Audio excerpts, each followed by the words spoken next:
ఓం నమ శివాయ. అందరికీ నమస్కారం అండి. ఈరోజు మన ఛానల్లో ఈ 2026 సంవత్సరంలో మహాశివరాత్రి ఫిబ్రవరి 14న లేక 15న ఎప్పుడు అని, అలాగే లింగోద్భవ నిష్టకాల పూజ సమయం ఏమిటో, 4 జాముల ప్రహార పూజ సమయాలు ఏమిటో, ఏ ద్రవ్యాలతో అభిషేకం చేయాలో, ఉపవాస జాగరణ నియమాలు ఏమిటో, ఇవి చేయలేని వారు ఎలా అనే విషయాల గురించిన పూర్తి వివరాలు ఈరోజు మనం ఈ వీడియో ద్వారా తెలుసుకుందాం. ఎక్కడా స్కిప్ చేయకుండా పూర్తి వీడియో చూసారని ఆశిస్తున్నాను. అంతకంటే ముందుగా ఇంతవరకు నా ఛానల్ని సబ్స్క్రైబ్ చేసుకుని వాళ్ళుంటే సబ్స్క్రైబ్ బటన్ని ప్రెస్ చేసి పక్కనే ఉన్న బెల్ ఐకాన్ని ప్రెస్ చేసి ఆల్ ఆప్షన్ ప్రెస్ చేశారంటే నేను పెట్టే ప్రతి వీడియో మీరు నోటిఫికేషన్ ద్వారా మొదటగా చూసేయవచ్చు. ముందుగా వీడియోలోకి వెళ్ళిపోదాం. పంచాక్షరిలోని శివ అనే 2 అక్షరాలు అత్యంత ఇష్టమైనవి. శివ అంటే మంగళం అని అర్థం. పరమ మంగళకరమైన శివ స్వరూపం. ఆ పరమశివుని అనుగ్రహం పొందడానికి మనం జరుపుకునే ముఖ్యమైన పండుగ మహాశివరాత్రి. పురాణాల్లో చెప్పినటువంటి ఈ మహాశివరాత్రిని ప్రతి సంవత్సరం మాఘమాసం కృష్ణపక్షంలో చతుర్దశి నాడు జరుపుకుంటాం. ఈ రోజున శివుణ్ణి లింగాత్మకంగా ఆరాధించిన వారెవరైనా సరే పురుషోత్తముడవుతారని పురాణాల మాట. ఈ రోజున శివ ప్రతిష్ఠ చేసినా, శివ కళ్యాణం చేసినా ఎంతో శ్రేష్టం. మహాశివరాత్రి రోజు తనని పూజిస్తే తన కుమారుడైన కుమారస్వామి కన్నా ఇష్టలవుతారని శివుడు చెప్పడాన్ని బట్టి ఈ విశిష్టత ఏమిటో అర్థం చేసుకోవచ్చు. త్రయోదశి నాడు ఒంటిపొద్దు ఉండి చతుర్దశి నాడు ఉపవాసం ఉండాలి. అష్టమి సోమవారంతో కూడి వచ్చే కృష్ణ చతుర్దశి నాడు మహాశివరాత్రి మహాశ్రేష్టమైంది. లింగోద్భవ కాలం ప్రకారం జన్మాష్టమి నుంచి 180 రోజులు లెక్కిస్తే శివరాత్రి వస్తుంది. రూపరహితుడైన శివుడు జ్యోతి రూపంలో లింగాకారంలో ఆవిర్భవించిన సమయం కనుక శివరాత్రిని లింగోద్భవ కాలం అంటారు. ఈ పరమేశ్వరుడు 64 స్వరూపాలలో లింగోద్భవమూర్తి చాలా ముఖ్యమైంది. అర్ధరాత్రి 12 గంటలకు లింగోద్భవ సమయమని పురాణాల్లో చెప్పారు. ఋగ్వేదం ప్రకారం భక్తజనులు ఈరోజు నిద్రపోకుండా మేల్కొని ఉపవాసం ఉండి మహాలింగ దర్శనం చేస్తారు. అందుకే ఈ జాగరణ అనేది శివునికి అత్యంత సన్నిహితంగా ఉండేందుకు చేసే ప్రక్రియ. అందుకే ఈ రోజున ఉపవాసం జాగరణ తప్పక చేయాలని పెద్దలు చెప్పారు. మహాశివరాత్రి వ్రతం రోజు ఉపవాసానికి చాలా ప్రాముఖ్యత ఇచ్చారు. అలా అని తిథితత్వంలో చెప్పబడింది. ఈ గ్రంథంలో భగవాన్ శంకరుడే ఇలా అన్నట్లుగా ఉందంట.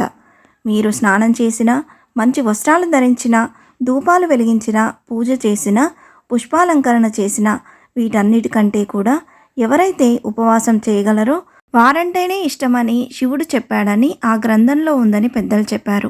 ఉపవాసం అంటే శివునికి దగ్గరగా నివసించడం అని అర్థం.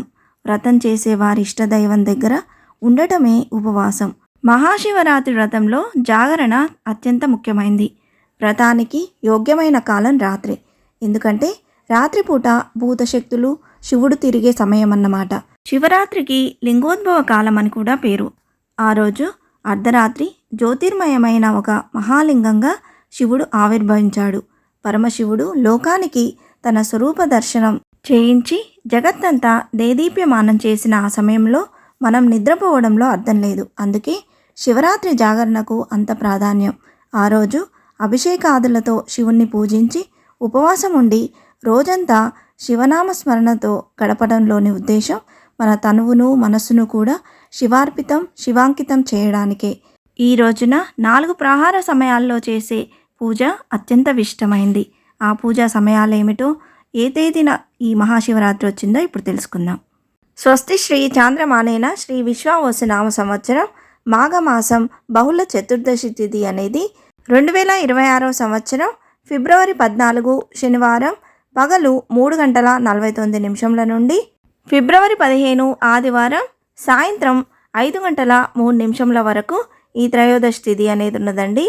మన హిందూ పంచాంగం ప్రకారం సూర్యోదయానికి ఏ తిథి అయితే ఉంటుందో ఆ రోజు ఆ తిథిగా పరిగణిస్తాం. కాబట్టి మాఘ బహుళ త్రయోదశి తిథి అనేది సూర్యోదయానికి ఫిబ్రవరి 15న ఉన్నది. కాబట్టి ఈ 2026 సంవత్సరంలో మహాశివరాత్రి పండుగను ఫిబ్రవరి 15 ఆదివారం రోజు జరుపుకొనున్నాము. ఈరోజు నక్షత్రం ఉత్తరాషాఢ నక్షత్రం. 4 జాముల ప్రహార సమయాలు. మొదటి జాము ఫిబ్రవరి 15 ఆదివారం సాయంత్రం 6 గంటల నుండి రాత్రి 9 గంటల వరకు. ఈ సమయంలో చేసే పాలాభిషేకం అత్యంత శ్రేష్టమైంది. రెండవ జాము ఫిబ్రవరి 15 ఆదివారం రాత్రి 9 గంటల నుండి అర్ధరాత్రి 12 గంటల వరకు ఉందండి. ఈ సమయంలో పెరుగుతో చేసే అభిషేకం అనేది చాలా విశిష్టమైంది. మూడవ జాము ఫిబ్రవరి 15 ఆదివారం అర్ధరాత్రి 12 గంటల నుండి తెల్లవారుజామున 3 గంటల వరకు ఉందండి. అంటే తెల్లవారితే ఫిబ్రవరి 16 సోమవారం వస్తుంది. ఈ సమయంలో ఆవు నెయ్యితో చేసే అభిషేకం ఎంతో విశిష్టమైంది. ఇదే అత్యంత విశిష్టత కలిగిన లింగోద్భవ సమయం, నిష్టకాల పూజా సమయం అనేది ఇదే అండి.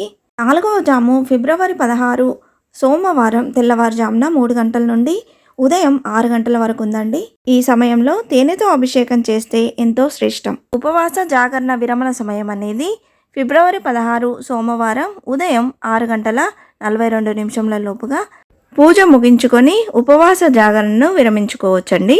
ఉపవాస జాగరణ చేయడం వీలు కాని వారు ఆ రోజంతా శివనామ స్మరణ చేసి అభిషేక ప్రియుడైన ఆ పరమశివుడికి చెంబడి నీళ్లతో అభిషేకం చేసిన ఆ పరమశివుడు ప్రసన్నుడవుతాడు. ఇంతే ఫ్రెండ్స్, ఈ వీడియో మీకు నచ్చిందని ఆశిస్తున్నాను.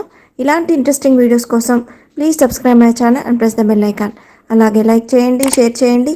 మీకు ఏమైనా సందేహం ఉంటే నా కమెంట్ బాక్స్లో పోస్ట్ చేయండి. మరొక మంచి వీడియోతో మీ ముందుకు వస్తాను. అంతవరకు సెలవు. సర్వేజన సుఖినో భవంతు.